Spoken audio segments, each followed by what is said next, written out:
Have you been in a place in your life where you've been desperate for a miracle?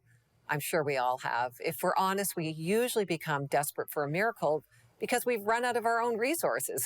We've tried fixing things. We've used every ounce of our energy emotionally, relationally, or physically to no avail. So we throw up our hands and we ask God to intervene. Well, a miracle is truly only what God can do. So how do you ask for a miracle? Well, in my own life, when I was desperate for God to move, it first required me to get out of the way. Yep, God is a gentleman, and he doesn't force his way in our life or situations. He leaves us to our own devices until we recognize our need of his intervention.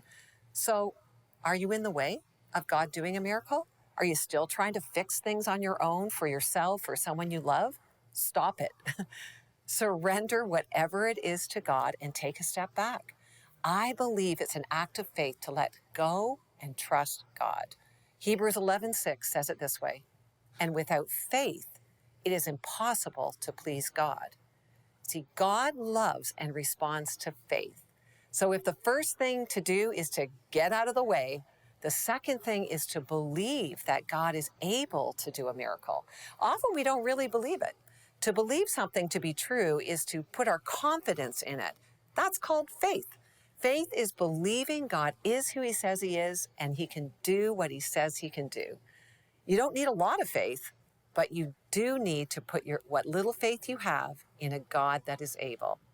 Matthew 19:26 tells us, Jesus looked at them and said, with man this is impossible, but with God all things are possible.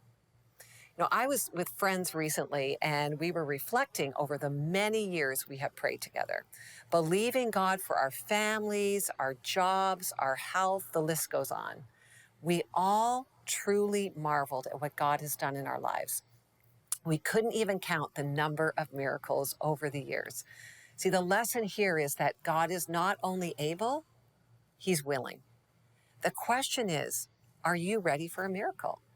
Will you let God be God in your life and do what only he can do? Will you let go of your timelines and strategies and simply trust God? He always comes through in his time and in his way. But finally, you have to ask. Don't be afraid to ask. Asking is a way that keeps you dependent on God. Asking welcomes God to act. So if you're in need of a miracle today, get out of the way. Start believing that God is able and willing, and then simply ask him and keep on asking. Here's the funny thing. Learning to trust God is actually a miracle in itself, and that's courageous living.